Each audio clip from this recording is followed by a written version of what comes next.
Hello, dear friends. Hope you are all fighting fit as it's 8 months since the first lockdown began. And there we are, still joyful and happy. When we hear the words in Matthew chapter 24:40, it says, two men will be working in the field, one will be taken and the other left. It's frightening, isn't it? However, me and my family fought these challenging moments with the time of prayer and hope. And we told ourselves time and again, do not worry, things will pass. When we walk by faith, it is important to remind ourselves of God's promise to take care of us.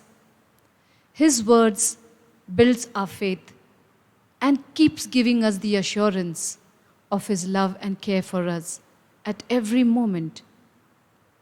In Romans chapter 1:17 tells us that the righteous will walk and will live by faith. That means faith is an ongoing process. We have to walk it out in our lives day by day. We need constant refreshing from the Holy Spirit and the revelation from God's Word. And for us, family, the Word of God was an important routine in our daily lives. We were working from home, Hazel, myself, Sephra, and we had a lot of time because we were not continuously occupied with the computer. So this time helped us to read the Word of God.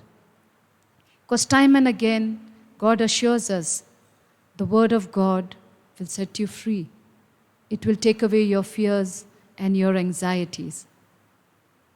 And dear friends, the Psalm 91 and all the Psalms which we read as a family gave us the boost, gave us the assurance of God's love for us.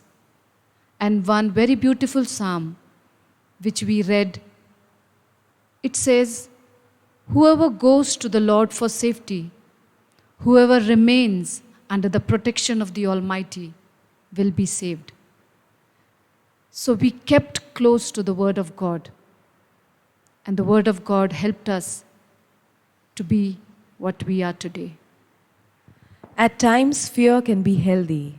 It can keep us from doing wrong things. Fear of getting hit by a car keeps me looking on both the sides of the road. Fear of falling keeps me from leaning way over the edge of a cliff. But when we are tempted to let fear take over our mind, it's not unusual for fearful thoughts to worry and keep popping in our head. But what we do with fear is important. If we let our minds stay in that place, fear will grow. We concentrate on what it is instead of what Jesus, our rock, is there to support us. Again, through reading the Word of God and prayer, we let faith push out the fear. Often in the Bible, we hear the words, fear not. Isaiah 41:10. Fear not, for I am with you. Be not dismayed, for I am your God, and I will strengthen you. Fear not, my friends, are mentioned not a few times in the Bible, but the whole 365 times. So one assurance each day. God gives us one assurance each day. So why should we fear?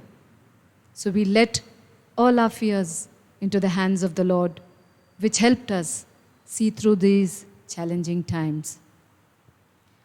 Dear friends, these challenging times brought in fear and anxiety time and again.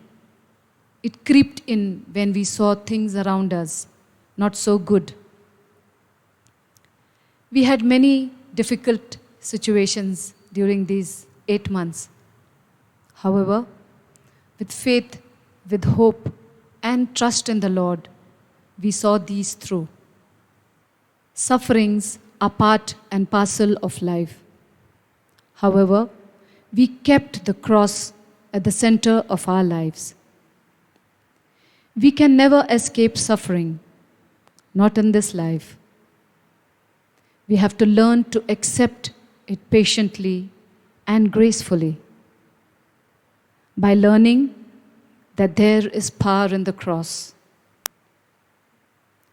When we have learned to first carry it daily, and then, as St. Paul very beautifully says, boast in nothing except the cross, then we will discover the redemptive power of the cross.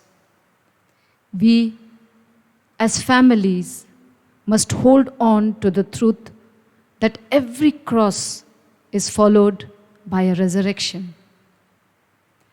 And we may never know when, but resurrection will certainly come.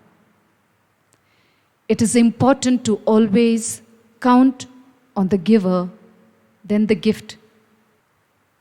We should do the will of God in our lives, accept every suffering, knowing that this is God's plan for us.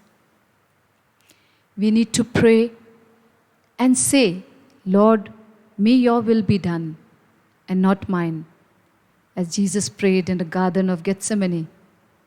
Not my will, Lord, but may your will be done. So friends, I thank God the Father Almighty for helping us, me, my family, my community, my friends, to be safe during these challenging moments.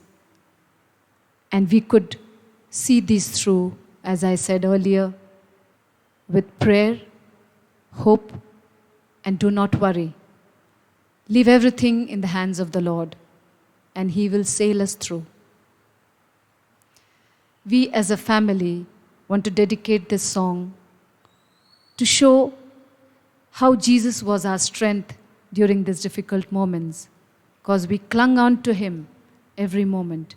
So here is a song of Jesus, who is our strength.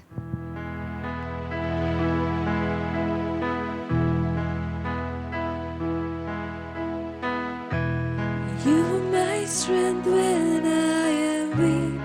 You are the treasure that I seek. You are my all in all. Seeking you as a precious jewel. Want to give up but be a fool. You are my all in all.